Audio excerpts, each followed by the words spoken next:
ये नहीं बोल सकता कि अरे ये क्या भाई, वो नहीं होता। तो भाई जो 70-80 हज़ार सैलरी देने वाला वो क्या ही चोरी करेगा, है ना। ऑनेस्ट हूँ भाई मैं इस चीज़ के लिए, थोड़ा सा हार्श हो सकता है सुनने के लिए, लेकिन हाँ वहाँ पे आपको अमीर और गरीब का फ़र्क दिखेगा। आप उसमें छुआ एस्पेक्ट है जिस पे कोई चर्चा नहीं करना चाहता, बट बहुत सारे लोगों को इस चीज़ का डर होता है।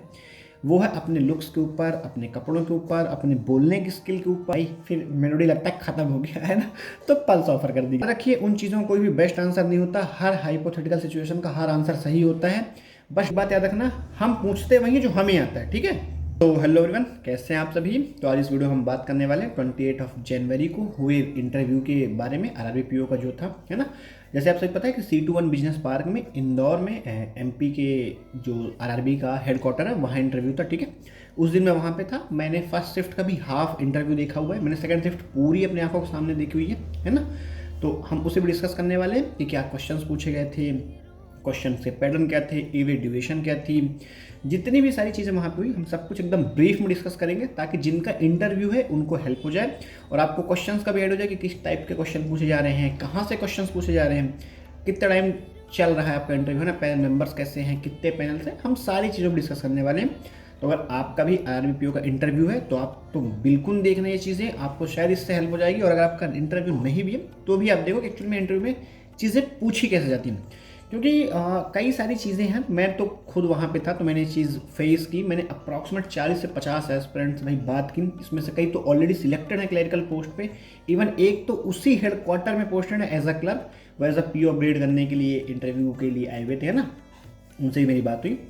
तो हम उन सारी चीज़ों पे बात करेंगे कि कई बार जो चीज़ें आपको यूट्यूब पे दिखती हैं या बताई जाती हैं एक्चुअली में वो चीज़ें वैसी होती नहीं है, ठीक है। हम उन सारी चीज़ों को एक साथ कवर करेंगे, ठीक है। तो अगर आपका इंटरव्यू है या नहीं है तो भी ये वीडियो आपके लिए हेल्पफुल होगी। और मैं बता दूं अभी हो रहे हैं अप्रॉक्सीमेट शाम के 6:30। कल हम वहाँ से अप्रॉक्सीमेट 7:30 बजे इंदौर से चले थे भाई, तो मैं जस्ट अभी सिटी पहुँचा हूँ, तो बीच में मैं चाय पीऊँगा भाई, मैं तो थोड़ा सा उतना एडजस्ट कर लेना, ठीक है। ठीक है, फिर शुरू करते हैं। सबसे पहली चीज़, आरआरबी का एमपी का जो हेडक्वार्टर है वो इंदौर में है, ठीक है। और आरआरबी का एक ही हेडक्वार्टर है जो कि इंदौर में। आईबीपीएस एसबीआई पीओ मतलब sorry IBPS PO SBI PO के दो जगह इंटरव्यूज होते हैं, एक भोपाल एक इंदौर, ठीक है। क्योंकि उनके हेडक्वार्टर्स दो प्लेसेस में एक्चुअल में हेड ऑफिस है उनकी। उनकी हेड ऑफिस भोपाल में भी है और उनका हेडक्वार्टर जो है वो इंदौर में, ठीक है। तो दो ही जगह इंटरव्यू कंडक्ट होते हैं, पहला आपका हेड ऑफिस, दूसरा आपका हेडक्वार्टर्स, ठीक है। तो आरआरबी का जो इंटरव्यू शेड्यूल हुआ मध्य प्रदेश ग्रामीण बैंक का, वो C21 बिजनेस पार्क में सेकेंड फ्लोर में था, ठीक है। वहाँ पे ये चीज़ें कंडक्ट हुई थी। अब बात करते हैं आपको कितना टाइम लगेगा, कितना टाइम डीवी में लगता है, कितना टाइम डीवी से पहले लगता है, कितने टाइम का आपका इंटरव्यू होता है, ठीक है। तो देखो आपका इंटरव्यू कहीं पे भी हो, इंदौर का मैं बताता हूँ आपको, आपके एरिया का भी ऑलमोस्ट ऐसा ही होगा, ज़्यादा फर्क नहीं आएगा, 19-20 का ही फर्क आने वाला, ठीक है। तो आपका जो भी हेडक्वार्टर होगा वहाँ पे आपको एक हॉल में बैठाया जाएगा और वहाँ पे एक डेस्क होती है जहाँ पे आपका रजिस्ट्रेशन होता है दोबारा से, ठीक है। तो उनके पास एक लिस्ट होती है, वो उस लिस्ट के अकॉर्डिंग, हमारे यहाँ पे 4 पैनल थे, आपके वहाँ पे 3 है 5 है, वो डिपेंड करता है। तो हमारे यहाँ 4 पैनल थे, ठीक है। वो उस लिस्ट के अकॉर्डिंग नाम बुलाते हैं 4 या 5 के पेयर्स में। लाइक हमारे यहाँ 4 पैनल थे तो एक बार में 4 नाम बुलाए, ठीक है। कि 4 नाम बुलाएंगे, वो चारों का रजिस्ट्रेशन होगा, फिर वो अंदर जाएंगे डीवी के लिए, ठीक है। फिर जब कोई बाहर निकलेगा उसके बाद नेक्स्ट फ्लोर, ऐसे करके आप जा रहे थे। तो जो रिपोर्टिंग टाइम है लोग उसी टाइम पे पहुंच जाते हैं, बट ऐसा बिल्कुल नहीं है कि आप पहले आए हो तो आपका पहले हो जाएगा, ऐसा बिल्कुल भी नहीं है। लाइक मैंने खुद देखा हुआ है कि जो बहुत पहले से भी आके बैठे हैं वो बहुत आखिर में, इवन सबसे लास्ट में हुआ। तो ऐसा फिक्स नहीं है कि आप पहले गए तो आपका पहले हो जाएगा, ऐसा बिल्कुल नहीं होने वाला है। आप पहले जाओ या आखिरी में जाओ, इससे फ़र्क नहीं पड़ने वाला। तो आपका जो भी रिपोर्टिंग टाइम है आप उस टाइम पे जाना और मेंटली प्रिपेयर होकर जाना कि आपको इंटरव्यू के एंड तक बैठना पड़ेगा। कई बार क्या होता है, अगर आप मेंटली प्रिपेयर नहीं हो, लाइक आपने कहीं से कुछ सुन लिया या देख लिया कि जल्दी जाएंगे, जल्दी से फटाफट डीवी हो जाएगा और इंटरव्यू, वैसा नहीं होता है। तो आप जब भी आपका रिपोर्टिंग टाइम है फर्स्ट शिफ्ट सेकेंड शिफ्ट में, ये मान के चलना कि हमें एकदम आखिरी तक ही बैठना है। उसके बाद आप जिस हॉल पे बैठोगे तो वहाँ पे वैसे तो एक नोटिस बोर्ड, बहुत बड़ा नोटिस बोर्ड चिपका होता है, इसमें 10th पॉइंट्स है, मैं आपको बता देता हूँ आपको डॉक्यूमेंट्स क्या क्या नीडेड होंगे, ठीक है। आप अपने 10th की मार्कशीट रखना और हर एक जो भी डॉक्यूमेंट बताने वाला उसकी 2-2 3-3 फोटो कॉपी जरूर रखना। और फोटो अपने पास 5-6 तो फोटो रखना ही रखना, ठीक है। भले वहाँ पे 1-2-3 लगेंगे बट आप रखना अपने साथ, इन केस नीड पड़ गई। क्योंकि कुछ केसेस ऐसे हुए हैं जहाँ पे एनओसीज का इशू आया हुआ है, तो वहाँ पे एक्स्ट्रा फोटोज़ लगी हैं, एक्स्ट्रा फोटो कॉपीज लगी हैं। इसलिए ये ध्यान रखना कि हर एक पेयर का आप 2-2 3-3 फोटो कॉपी लेके चलो। तो आपको अपनी 10th की मार्कशीट रखनी है, आप अपना आधार कार्ड पैन कार्ड रख लेना, आपने जो भी ग्रेजुएशन किया हुआ है उसमें जितने भी सेमेस्टर थे, है ना, हर एक सेमेस्टर के इंडिविजुअल ओरिजिनल मार्कशीट, उसके बाद आपकी डिग्री, ओरिजिनल डिग्री, ठीक है, वो रखनी है आपको। उसके बाद अगर आपका कास्ट सर्टिफिकेशन है तो आप अपना कास्ट सर्टिफिकेशन रखना। स्टेट वाइज है तो अपना आपका जो स्टेट का कास्ट सर्टिफिकेशन होगा वो चल जाएगा, आपको सेंट्रल की नीड नहीं पड़ेगी, है ना। आपको अपना आधार कार्ड रखना है, आधार कार्ड ओरिजिनल भी रखना है, फोटो कॉपी भी रखनी है। ये आपके डॉक्यूमेंट्स हैं जो आपको वहाँ पे लगेंगे। के अलावा जो लगेगा वो आपका कॉल लेटर है इंटरव्यू का, उसके बाद आपका जो रजिस्ट्रेशन होता है RRBPO का, जो आप पहला फॉर्म भरते हो प्रीलिम से पहले, उसकी भी जीरोक्स कॉपी लगती है, तो वो आप अपने साथ जरूर रखना। अगर आपके पास नहीं भी है तो उसकी लिंक आई हुई है, आप वहाँ से डाउनलोड कर लो। इतने डॉक्यूमेंट्स आपको वहाँ पे लगेंगे। इन डॉक्यूमेंट्स की ओरिजिनल कॉपी और इनकी फोटो कॉपी के साथ उस हॉल पे बैठोगे। देन जहाँ पर रजिस्ट्रेशन हो रहा होगा वहाँ से आपका नाम अनाउंस किया जाएगा, आप वहाँ पे जाओगे, आपका रजिस्ट्रेशन होगा। रजिस्ट्रेशन विदिन 5 मिनट्स में हो जाता है, उससे टाइम नहीं लगता है। उसके बाद आपको DV हॉल के लिए शिफ्ट कर दिया जाएगा, ठीक है। आप DV हॉल पे जाके वहाँ पे स्टे करोगे, वहाँ पे DV होगा आपका, सारे डॉक्यूमेंट वेरिफिकेशन होंगे। और यहीं पे सबसे क्रूशियल चीज़ आती है कि अगर आप ऑलरेडी कहीं सर्विस कर रहे हो तो वहाँ की आपकी NOC जरूर लगेगी, तो NOC लेके आना। याद रखना एफिडेविट वगैरह काम नहीं करेगा। एट द एंड हमारे टाइम पे एक लड़की थी जो already as a constable rank पे पोस्टेड थी, उनकी NOC नहीं मिल पाई तो उन्होंने भी एफिडेविट लेके आया हुआ था जिसपे किसी हायर अथॉरिटी की सील साइन नहीं थी, तो वो काम नहीं करेगी। ऑलमोस्ट उनका इंटरव्यू कैंसिल ही हो गया था। एंड टाइम पे SP ऑफिस से उन्होंने कैसे कैसे करके एक एफिडेविट अरेंज किया जिसके बाद उन्हें अलाउड किया गया था। तो ये दिक्कत ना आए इसलिए अगर आप कहीं पोस्टेड हो ऑलरेडी तो वहाँ से NOC जरूर ले लीजिएगा, ठीक है। उसके बाद जैसे ही आपका सारा का सारा डॉक्यूमेंट वेरिफिकेशन हो जाएगा, है ना, आपका बायोमेट्रिक्स वगैरह हो जाएगा, आपको वहाँ पे एक दूसरे हॉल पे शिफ्ट किया जाएगा जहाँ से आपको आपका इंटरव्यू पैनल दिख रहा होगा, उससे बाहर आपको बैठाया जाएगा। और याद रखना अगर बहुत टाइम है तो बीच में हो सकता है आप लोग को चाय बिस्किट वगैरह मिल जाए, लेकिन ये एक्सपेक्ट मत करना कि खाना नाश्ता मिलेगा, ये कद्दू नहीं मिलेगा, पहले ही बता के जा रहा हूँ। तो खाना पीना मस्त खा के जाना, एकदम यहाँ तक नहीं खाना, ठीक है। थोड़ा सा मतलब इतना कि वहाँ पे बैठ पाओ, ऐसा नहीं कि हाँ नींद आ रही, ठीक है, ये नहीं होना चाहिए। थोड़ा मोड़ा खा के जाना अपने साथ, थोड़ा मोड़ा कुछ स्वीट सा खा लेना ताकि शुगर मेंटेन रहे, उससे ग्लूकोज वगैरह मिलता रहेगा तो एनर्जेटिक महसूस करोगे। पानी की बोतल आप कैरी कर सकते हो, वहाँ भी पानी मिल जाएगा, बट फिर भी आप पानी की बोतल कैरी जरूर करना। देन आपको उस इंटरव्यू पैनल से बाहर वाले हॉल पे बैठाया जाएगा, सबकी सीटिंग वहीं पे होती है। वहाँ पे भी आपको रैंडमली ही बुलाया जाएगा, ऐसे फिक्स नंबर नहीं होता कि ऐसे से करके आओ ऐसे से करके आओ, नहीं। वहाँ पे पैनल वाइज पैनल आपको बुलाया जाएगा, तो जो भी आपका पैनल होगा पैनल में, उसके बाद आप जाओगे, आपका इंटरव्यू होगा। इंटरव्यू में हमारे टाइम पे जो यहाँ पे हुआ था 4 पैनल थे और 4 के चारों पैनल बहुत अच्छे पैनल थे, है ना। और हर एक पैनल में एक आधा कोई होगा जो थोड़ा सा ना, मतलब जो जिनका बिहेव थोड़ा आपको एरोगेंट लगेगा या आपको लगेगा थोड़े से खड़ूस है। याद रखना वो आपका बिहेवियर एनालाइज करते हैं, वो एरोगेंट या खड़ूस नहीं होते। ऑब्वियस है कोई इंसान जो रिटायर्ड है ऑलरेडी 60-62 की एज में है, ऑलरेडी कोई स्केल 3 स्केल 4 वर्किंग है, तो आपसे ज़्यादा एक्सपीरियंस रखते हैं, तो कोई खड़ूस नहीं है या कोई एरोगेंटली आपको नहीं देख रहा है या उन्होंने कोई एरोगेंटली आपसे क्वेश्चन नहीं पूछा हुआ है। बस वो वहाँ पे ये देख रहे हैं कि क्या आप वो प्रेशर मैनेज कर पाओगे या नहीं। वहाँ पे काम कंपोज रहने से, डरना नहीं, शिवर मत करना, फंबल नहीं करने लग जाना कि अरे ये कैसे सवाल पूछ रहा है ये आदमी, ठीक है, ये बिल्कुल नहीं करना। काम कंपोज रहना, अगर नहीं आएगा क्लियरली से सॉरी सर मुझे नहीं आता है, मैं घर जाके पक्का पक्का पढ़ूंगा, ठीक है। फंबल मत करना वहाँ पे। ऐसा वैसे तो बहुत अच्छे होंगे, बहुत प्यारे चेयरपर्सन होते हैं, बहुत अच्छे पैनल मेंबर्स होते हैं, वो आपको बहुत कंपोज करेंगे, बहुत काम करेंगे, लेकिन फिर भी जब आपका इंटरव्यू स्टार्ट होगा कुछ पॉइंट्स पे वो आपके ऊपर एक प्रेशर बिल्डअप करने की कोशिश करेंगे, क्योंकि ऑब्वियस उन्हें एक ऐसी पर्सनालिटी चाहिए जिससे प्रेशर हैंडलिंग आती हो, है ना। तो डरना या घबराना नहीं। बात करते हैं क्वेश्चंस के ऊपर कि हमारे यहाँ 4 पैनल्स में से कैसे क्वेश्चंस पूछे गए थे, कितने क्वेश्चंस पूछे गए, कैसा क्वेश्चंस था, और सबसे बड़ी चीज़ कितने मिनट एवरेज ड्यूरेशन थी पर इंटरव्यू की, ठीक है। सबसे पहले आंसर कर देता हूँ कि कितने मिनट इंटरव्यू चलता है। देखो हमारे यहाँ जो इंटरव्यू का एवरेज ड्यूरेशन निकली, एवरेज इन सेंस किसी का 3 मिनट 4 मिनट चला, किसी का 6 मिनट 7 मिनट चला, किसी का 8 9 10 मिनट तक भी चला है, ठीक है। सबका नहीं चला, इसलिए जो एवरेज ड्यूरेशन है वो 4 से 6 मिनट की है। और मैं अभी से बता रहा हूँ आपको, मैं डरवा नहीं रहा, लेकिन टू बी ऑनेस्ट जो सच है वो सच है, मैं झूठ नहीं बोलना चाहता कुछ भी। मेंटली बिल्कुल यहाँ से बहुत क्रूशियल चीज़ें बताने वाला हूँ, बहुत ढंग से सुनना, मेंटली प्रिपेयर होकर जाओ। आप लोगों ने यूट्यूब में देखा होगा कि इंट्रो ऐसे प्रिपेयर कर लो, अपनी हॉबीज़ ऐसे प्रिपेयर कर लो, ये पढ़ लो वो पढ़ लो, कद्दू कुछ भी पढ़ लो भाई।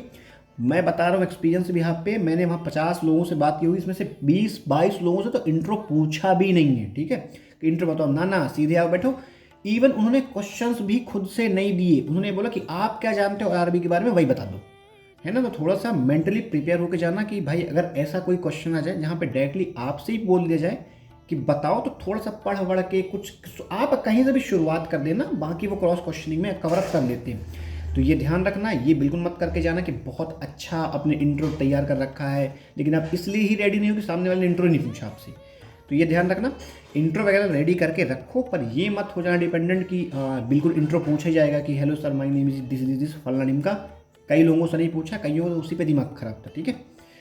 तो इंट्रो वगैरह पूछेंगे नहीं पूछेंगे वो उनके ऊपर डिपेंड करता है, और उस टाइम पे डिपेंड करता है कि आपका इंटरव्यू किस फेज पे। अगर आपका इंटरव्यू एकदम इनिशियल फेज पे तो हो सकता है आपसे पूछ लें, पर अगर इंटरव्यू लंच से जस्ट पहले है कि लंच होने वाला, तो वो फटाफट निपटाने की कोशिश करते हैं क्योंकि उनको सेकंड शिफ्ट भी लेनी है, ठीक है। तो ये ध्यान रखना कि अगर आपका इंटरव्यू इन बिटवीन या इनिशियल है तो हो सकता है आपसे इंट्रो पूछे, थोड़ा सा काम लिया आपका जो पैनल वो आपसे 5-6 मिनट बात करे। लेकिन अगर लंच से जस्ट पहले, लंच मतलब 2-2:30 के आसपास का टाइम होता है, उससे जस्ट मान लो आपको 2 बजे है 1:40-45 पे, तो समझ जाना कि बहुत टाइम अंदर नहीं लगेगा, 3 से 4 मिनट मैक्सिमम, इससे ज़्यादा आपसे वो बात नहीं करेंगे। तो घबराना मत कि यार 3-4 मिनट ही बात किया, पसंद ऐसा कुछ नहीं होता है।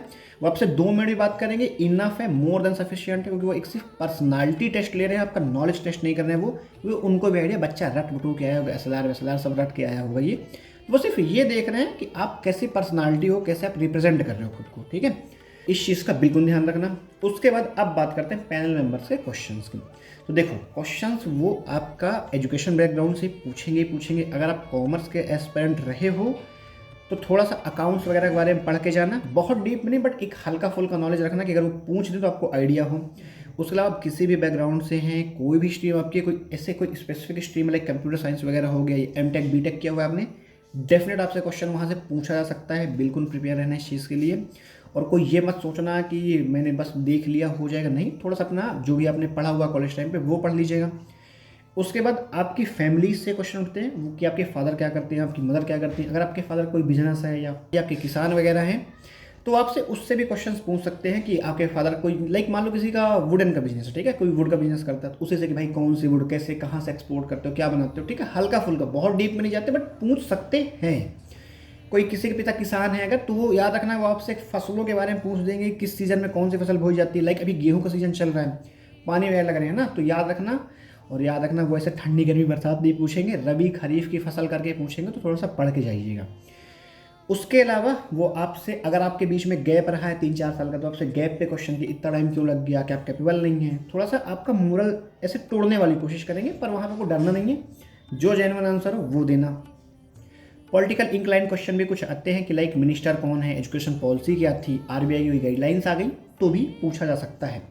तो ओवरऑल आपकी हॉबीज़, आपका इंटरेस्ट, आपकी फैमिली, आपका ग्रेजुएशन, इससे जो आपके क्वेश्चंस बनेंगे ही बनेंगे। उसके अलावा बैंकिंग की जो नॉर्मल जनरल टर्म्स यूज़ होती हैं उससे क्वेश्चन आएंगे। अगर करंट में कोई स्पेसिफिक ऐसी कोई न्यूज़ आई हुई है जो बैंकिंग को इन्हेंस करेगी या बैंकिंग को स्मूथ करेगी, उससे कुछ क्वेश्चंस आएंगे। लाइक करेंसीज को लेके एक क्वेश्चन पूछा गया था जो मुझे याद है कि प्लास्टिक करेंसी किसे बोलते हैं, ठीक है। तो डेबिट कार्ड, क्रेडिट कार्ड, ये सारी चीज़ें प्लास्टिक करेंसी में आती हैं। थोड़ा सा जो जनरल टर्म्स है वो एक बार देख लेना बैंकिंग की क्या क्या होती है।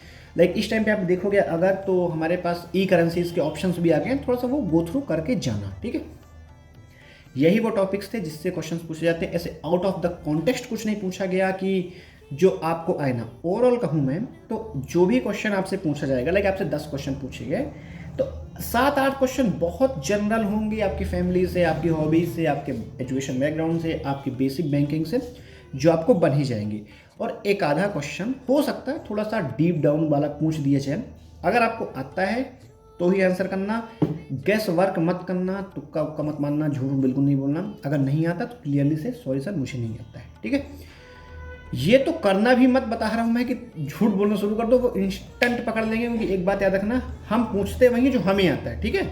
तो अगर वो आपसे पूछ रहे हैं मतलब उन्हें वो चीज़ पता है, आप उन्हें झूठ नहीं बोल पाओगे या आप उन्हें कवर अप नहीं कर पाओगे, तो वो गलती बिल्कुल मत कर देना।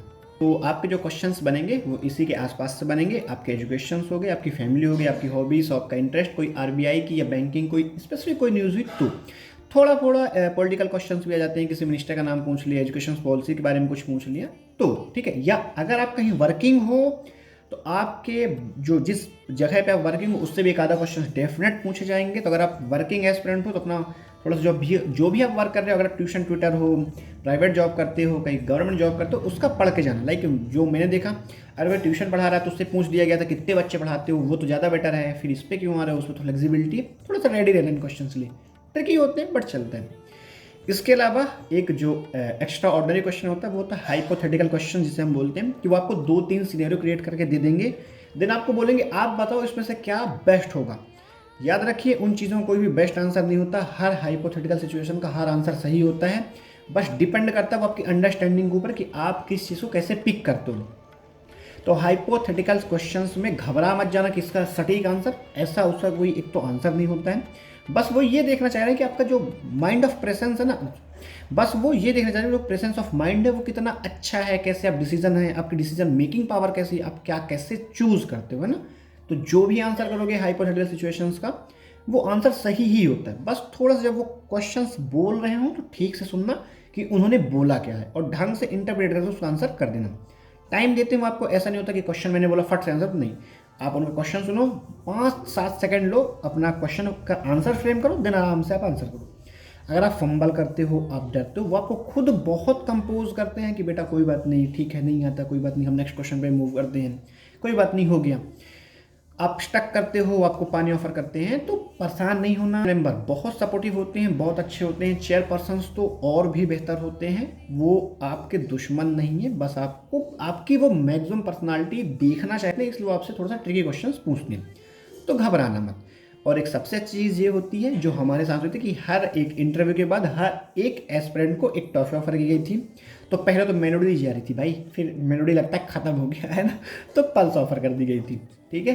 तो ये मिलता है और यही सब चीज़ें थी, यही सारे क्वेश्चंस थे, इसके अलावा आउट ऑफ द कॉन्टेक्स्ट कुछ नहीं पूछेंगे। बाकी घबराओ मत, ऐसा सच कुछ भी अलग से नहीं पूछा जाता है, दुनिया भर के रेशियोज नहीं पूछे जाते हैं, बहुत परसेंटेज में नहीं पूछा जाता है, बहुत लोन टाइप्स में क्वेश्चंस नहीं आते। वो बस ये जानना चाहते हैं कि क्या आप बैंकिंग एस्पिरेंट हो, तो आपको बैंकिंग के बारे में नॉलेज है भी ना, थोड़ा मोड़ा तो आप जानते हो नहीं, कि हाँ हल्का फुल्का भी पता है, क्योंकि ऑब्वियस है ना यार, जब आप सिलेक्ट हो जाओगे आपको ट्रेनिंग्स मिलेंगी, इंडक्शन ट्रेनिंग होंगी, आप वहाँ पर जाकर सब कुछ सीखने ही वाले हो, है ना। तो जिसका भी इंटरव्यू हो बहुत घबराना मत, पेशेंस के साथ काम ली जाओ, बहुत अच्छा जाएगा, बहुत out of the context question नहीं आएंगे। उसके अलावा अब उन टॉपिक्स पे बात करते हैं जिस पे कोई बात नहीं करता है, क्योंकि ये एक अनछुआ एस्पेक्ट है जिस पे कोई चर्चा नहीं करना चाहता, बट बहुत सारे लोगों को इस चीज़ का डर होता है। वो है अपने लुक्स के ऊपर, अपने कपड़ों के ऊपर, अपने बोलने की स्किल के ऊपर, अपने कलर के ऊपर, अपनी मदर टंग के ऊपर कि यार मेरी मदर टंग ये नहीं है, मैंने अदर स्टेट से फील किया, मैं दिखता बहुत अच्छा नहीं हूँ या मैं दिखती बहुत अच्छी नहीं हूँ, मेरे पास बहुत अच्छे कपड़े नहीं इंटरव्यू में पहनने के लिए, है ना, मेरी इंग्लिश उतनी फ्लुएंट नहीं है। इन चीज़ों को कोई डिस्कस नहीं करता, लेकिन हाँ ये चीज़ भी एक इन्फीरियोरिटी कॉम्प्लेक्स रखते हैं भाई, क्योंकि जब आप वहाँ पे बैठोगे, मैं आपको टू बी ऑनेस्ट एक भी फिल्टर नहीं लगा रहा मैं, बहुत अच्छे दिखने वाले एस्पिरेंट मेल फीमेल दोनों, बहुत गोरे गोरे, बहुत वेल मेंटेन्ड, जिनके ब्रांडेड कपड़े होंगे, जिनका बहुत सब कुछ बहुत ब्रांडेड होगा, वो अलग ही शाइन कर रहे होते हैं, उनकी इंग्लिश बहुत फ्लुएंट होगी, जिन्हें देख के आपका मोरल डगमगाएगा, पक्का डगमगाएगा, मैं गारंटी के साथ बोलता हूँ ना। क्योंकि यार एक चीज़ समझो, हर एक पर्सन का फैमिली बैकग्राउंड एक जैसा नहीं होता, जो जितना स्टेबल फैमिली से आएगा वो उतना बेटर दिखेगा। लेकिन एक बात समझना, यहाँ पे जो सबसे ज़रूरी है वो ये है कि कौन कैसा दिखता है, वहाँ पे वो बिल्कुल मायने रखेगा कि आपने बहुत अच्छा सूट पहन रखा है, कि आपने बहुत अच्छी साड़ी पहन रखी है या बहुत अच्छा ड्रेस पहन रखा हुआ है, तो आप वहाँ गए तो आप सिलेक्ट हो गए। और वो पर्सन जिसके कपड़े एवरेज हैं, बहुत महंगे कपड़े नहीं हैं या बहुत वेल मेंटेन्ड कपड़े नहीं हैं, क्रीजेस आ गई हैं, सिलवटें पड़ गई हैं, टाई मैच नहीं कर रही है, तो ये सारी चीज़ें मायने वहाँ पे नहीं रखती, ठीक है। उनकी नज़र में हर एक एस्पिरेंट एक जैसा होता है, आपका कलर सांवला है, काला है, गोरा है, कोई फ़र्क नहीं पड़ता है। वहाँ पे जो एक चीज़ सबसे ज़्यादा मायने रखेगी वो ये मायने रखेगी कि आप अपने आप को कैसे रिप्रेजेंट करते हो। तो आप कैसे भी दिखते हो, आपके पास कैसे भी कपड़े हों, जो भी आप पहनोगे कॉन्फिडेंस के साथ पहनना। आप जैसे हो, अगर आपको टूटी फूटी इंग्लिश आती है तो आप इंग्लिश मत बोलना, आप हिंदी में अपना इंटरव्यू कंटिन्यू कर लेना, कोई फ़र्क नहीं पड़ता कि आप हिंदी में दे रहे हो कि इंग्लिश में। मैं वहाँ पे था, मैंने बहुत सारे लोग देखे, महाराष्ट्र से बहुत सारे लोग थे जिनकी मदर टंग मराठी थी, उनकी हिंदी इतनी अच्छी नहीं होती, समझ में आ जाता है कि इनका एक्सेंट दूसरा है, ये बाहर से हैं, उन्हें थोड़ा सा दिक्कत हुई है। पैनल मेंबर्स ने कई बार उन्हें थोड़ा सा से टीच टाइप से किया हुआ है, पर ऐसे कोई ऐसे सच बहुत ज़्यादा वाली बात नहीं है। तो अगर आपका इंग्लिश बहुत बेहतर नहीं है, हिंदी में ही इंटरव्यू लेना, वो आपसे जनरली पूछ लेते हैं कि किस लैंग्वेज में आप कंफर्टेबल हो, तो गलती से मत बोला बाईलैंग्वेज ले लो, क्योंकि ऑफिशियली बाईलैंग्वेज जैसी कोई लैंग्वेज नहीं होती, इधर हिंदी और इंग्लिश, ठीक है, बस यही बोलना। और किसी लैंग्वेज में तो बोलने की गलती मत कर देना कि सर मैं महाराष्ट्र से हूँ या मैं यहाँ से वहाँ से, तो मदर टंग बिल्कुल नहीं, हिंदी और इंग्लिश पे कंटिन्यू करने की कोशिश करना। बाकी याद रखो, भाषा सिर्फ एक मीडियम है अपनी बातों को एक से दूसरे तक पहुँचाने का, ऐसा तो उसका कोई फ़र्क पड़ेगा नहीं। और कपड़ों की बात करें, वहाँ पे जब आप बैठोगे, टू बी ऑनेस्ट हूँ भाई मैं इस चीज़ के लिए, थोड़ा सा हार्श हो सकता है सुनने के लिए, लेकिन हाँ वहाँ पे आपको अमीर और गरीब का फ़र्क दिखेगा, आपको समझ में आएंगी वो चीज़ें। पर वहाँ डरना नहीं, घबराना नहीं, कपड़ों से सिलेक्शन नहीं होता है, आपकी पर्सनालिटी पे सिलेक्शन होने वाला कि आप कैसे दिखते हो। मैंने भाई वहाँ के स्टाफ से भी बात की है, ठीक है, मैंने अपना आउटफिट डाला हुआ, मैं जीन्स शर्ट में था फिर भी, ठीक है। तो हेड ऑफिस में भी अगर आपको बात करनी है तो बस आपकी टॉकिंग स्किल ठीक ठाक सी होनी चाहिए, कोई फर्क नहीं पड़ता आप दिखते कैसे हो क्या नहीं भाई, ठीक है। इवन वहाँ के ही पैदल के जो लोग थे उन्होंने कह दिया था कि इसका तो इंटरव्यू नहीं है, तुम कर क्या रहे हो यहाँ, ठीक है, इसके कपड़े देख के नहीं लग रहा है सबका इंटरव्यू ले रहे हो क्या। मैं बोला हाँ सर मैं सबके साथ खड़ा हुआ है ना। एक मैम थी, बहुत प्यारी मैम थी वो, ठीक है। फिर जो सीनियर थे, मैंने सबको देखा है, मैंने सबसे बात की हुई है, बहुत टाइम तक मैं था, ऑलमोस्ट 6 बजे तक मैं बिजनेस पार्क में था। जब इंटरव्यू के ऑलमोस्ट सारे कैंडिडेट्स अंदर हो गए डीवी राउंड के बाद, तो जो वहाँ के स्टाफ थे वो बाहर आ गए। देन हम डिस्कस कर रहे थे कि क्या क्वेश्चन है, कैसे आ रहे हैं क्या।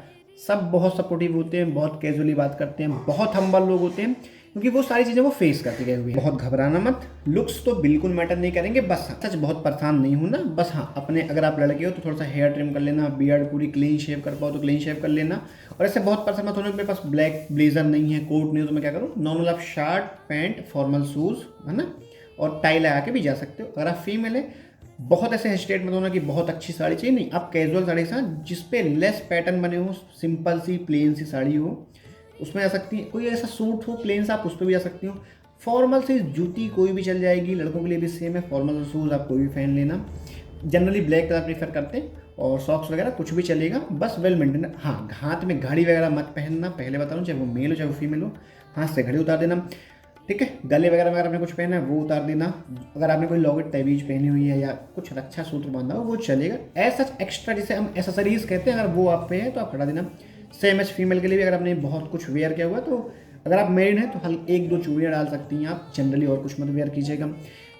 गर्ल्स वैसे तो गर्ल्स समझदार होती हैं, बट फिर भी है ना, वैसे बहुत बड़े बड़े इयरिंग्स वाली छोटी छोटी चीज़ों को वेयर करके आप जाइएगा, चल जाता है। इसके अलावा क्या पर्स और फ़ोन वगैरह लेके हम इंटरव्यू पैनल तक जा सकते हो, तो नहीं, आप इंटरव्यू पैनल तक नहीं जा पाओगे। हाँ आप अपना बैगेज लेके इंटरव्यू पैनल से जस्ट बाहर पे जो वो जहाँ पे आपको बैठाया जाएगा डीवी के बाद, वहाँ तक आप सब लेके जाओ। आप अपना लगेज वहाँ पे रख सकते हो, वहाँ पे अपना अपना पर्स फ़ोन वगैरह रख दो, सब कुछ कैमरा में स्टाफ के सामने होता है, कुछ भी नहीं चोरी होगा। अरे वैसे भी नहीं चुराएंगे भाई, जो 70-80 हज़ार सैलरी देने वाला वो क्या ही चोरी करेगा, है ना, तो परेशान नहीं होगा। तो ये था ओवरऑल मेरा एक्सपीरियंस। अगर मैं अपने एंड से बात करूँ, बहुत बहुत प्यारा एक्सपीरियंस था। बहुत कम एस्पिरेंट थे जिनका इंटरव्यू बिगड़ा होगा। 20-30 लोगों में से कोई एक आधा ही बोल रहा था, उसमें भी उसने खुद से ही मिस किया होगा तभी इंटरव्यू बिगड़ा है। एक दो गर्ल्स थी जिनका मैंने देखा वो बहुत ज़्यादा फ्रस्ट्रेटेड नहीं कर ये क्यों पूछ लिया। लाइक एक थी, उन्होंने एमटेक किया हुआ था। बेसिक सेंस वाली बात है कि उनसे एमटेक का क्वेश्चन पूछा जाएगा। अब उनसे अगर पूछ दिया गया फ्लूइड मैकेनिक्स क्या है तो आपको बताना पड़ेगा, आप ये नहीं बोल सकते कि अरे ये क्या भाई, वो नहीं होता। तो जो आपने पढ़ा है अगर उससे क्वेश्चन पूछा गया, चुपचाप से आंसर कीजिए। जनरली वो पूछ लेते हैं कि आप ग्रेजुएशन तक आपसे क्वेश्चन पूछें, तो आप अगर आपको नहीं आता क्लियरली मेंशन करो, सर के 3-4-5 साल हो गए हैं तो मैंने बहुत तो याद नहीं, पर हाँ आप कोशिश कीजिए, मैं आंसर कर दूंगा। एकदम जेन्युइन रहना, झूठ मत बोलना, गलत बोलने की गलती मत करना, बाकी तो बहुत बढ़िया जाएगा, ठीक है। और एक बात याद रखो, आप कैपेबल थे इसलिए आज आप इंटरव्यू राउंड पे हो, है ना। तो आप ऑलरेडी बहुत कैपेबल हो, बिल्कुल भी सेल्फ डाउट मत लाना कि यार मैंने पढ़ा नहीं है, कि मैं बहुत वो नहीं हूँ, निकले नहीं। बस आप जाकर रिप्रेजेंट कर दो, आपका काम रिप्रेजेंट करना है। मैं इंश्योर करता हूँ आप लोगों की, जो पर्सन वहाँ पे जाके सिर्फ काम माइंड से बैठ जाएगा, 10 में से 7 क्वेश्चन में भी सॉरी बोलेगा, 3 का भी आंसर करके आएगा, लेकिन काम कंपोज माइंड से, डेफिनेटली उसको अच्छे मार्क्स मिलने वाले हैं। आप अपना इंटरव्यू का मार्क्स कंपेयर कर लेना उन लोगों से जो बहुत पढ़ के गए लेकिन फंबल कर गए, और वो लोग जिन्होंने बहुत नहीं पढ़ा लेकिन जितना पढ़ा बहुत अच्छे से रिप्रेजेंट किया, हमेशा उनके मार्क्स बहुत बेहतर होते हैं। तो याद रखना, बस वहाँ पे खुद को काम और कंपोज रखना है, ठीक है। तो ये था मेरा ओवरऑल C21 बिजनेस पार्क का शिफ्ट 1 शिफ्ट 2 का इंटरव्यू का एक्सपीरियंस। मैंने 50 से ज़्यादा एस्पिरेंट से बात की है, सिलेक्टेड नॉन सिलेक्टेड, बहुत सारे एस्पिरेंट जो अदर सर्विसेज में थे, इवन स्टाफ के लोगों से मैंने बहुत बात की हुई है। मतलब ऐसा हो गया था एक टाइम पे जैसे स्टाफ मेरे खुद का हो, है ना। तो बहुत टाइम में वहाँ था, अप्रॉक्सीमेट भाई मैं 1 से शाम के 6 तक वहीं था, है ना, 1 से क्या 12:30 से वहीं था मैं। तो मैंने बहुत अच्छे से बहुत क्लोजली ऑब्जर्व किया चीज़ों को, वहीं पे था। इवन भाई मैं सीटिंग में था, ठीक है, इंटरव्यू चल रहा है, इन बिटवीन सीटिंग में था मैं। तो वो आपके बात करने के ऊपर, आपकी बात करने की स्किल अच्छी है तो स्केल 2 हो, चेयरपर्सन हो, वो आपको अलाउड कर देते हैं कि आप यहाँ बैठ जाओ, ठीक है। थोड़ा सा आपका व्यवहार अगर अच्छा है, इंटरव्यू नहीं है तो भी इकलौता मैं था वहाँ पे जिसका इंटरव्यू नहीं था और मैं वहाँ पे था, ठीक है। बाकी वो अलाउड नहीं करते। अब वो क्यों था मैं, वो रहने दो, वो फिर कभी देखेंगे, बस मैं था। तो यही था मेरे से इंटरव्यू का एक्सपीरियंस। मेरा खुद का नहीं था, मुझे बहुत बुरा लगा यार कि काश मेरा भी होता। कई लोगों ने क्वेश्चन भी कि भाई आपका नहीं है यार, बताओ, होना चाहिए था, पर क्या ही कर सकते हैं, कई बार कुछ चीज़ें आपके हाथ में नहीं होती। होप फॉर द बेस्ट, किस दिन हम भी जाएंगे और खुद को ही रिकॉर्ड करेंगे कि यार हम इंटरव्यू देने आए, है ना। उम्मीद करता हूँ ये वीडियो आपको हेल्प करेगी। इसमें मैंने आपको ऑलमोस्ट सारी चीज़ें बताई हैं। वीडियो थोड़ा लॉन्ग होगी लेकिन एकदम डिटेल्ड में है, ताकि आप देखो तो कुछ भी डॉक्यूमेंट्स रिलेटेड भी आप ना भूलो, पैनल मेंबर रिलेटेड भी आपको जो चीज़ें हैं वो भी क्लियर हो जाए, और क्वेश्चंस कैसे पूछे जा रहे हैं वो भी आपको पता चल जाए। उम्मीद करता हूँ ये वीडियो आप सभी के लिए हेल्पफुल होगी। अगर थोड़ा भी हेल्पफुल हो तो गो थ्रू कर लेना वीडियो से, ठीक है। अब यहाँ तक आ गया तो गो थ्रू तो कर ही लिया होगा, तब तो यहाँ पहुँचे हुए हो, है ना। तो ठीक है, फिर आज की इस वीडियो को यहीं तक रखते हैं। मैं जस्ट अभी कुछ टाइम पहले अपने घर आया हुआ हूँ, पर मैंने वीडियो बना दिया क्योंकि कई लोगों का इंटरव्यू है। अगर 2-4 घंटे पहले भी देख लेंगे तो शायद उन्हें हेल्प हो जाए, ठीक है। चलिए फिर, बहुत अच्छे से इंटरव्यू दीजिएगा। सबको best best best wishes, best of luck. आप सबके सब अच्छा परफॉर्म करके आओगे। बस खुद पे भरोसा रखना, सेल्फ डाउट मत लाना, खुद पे भरोसा रखो, थोड़ा उस पर भरोसा रखो, अपनी मेहनत पे तो पूरा भरोसा रखना कि हम यहाँ तक आए हैं अपनी मेहनत पे, इससे आगे भी जाएंगे अपने मेहनत के दम पे, ठीक है।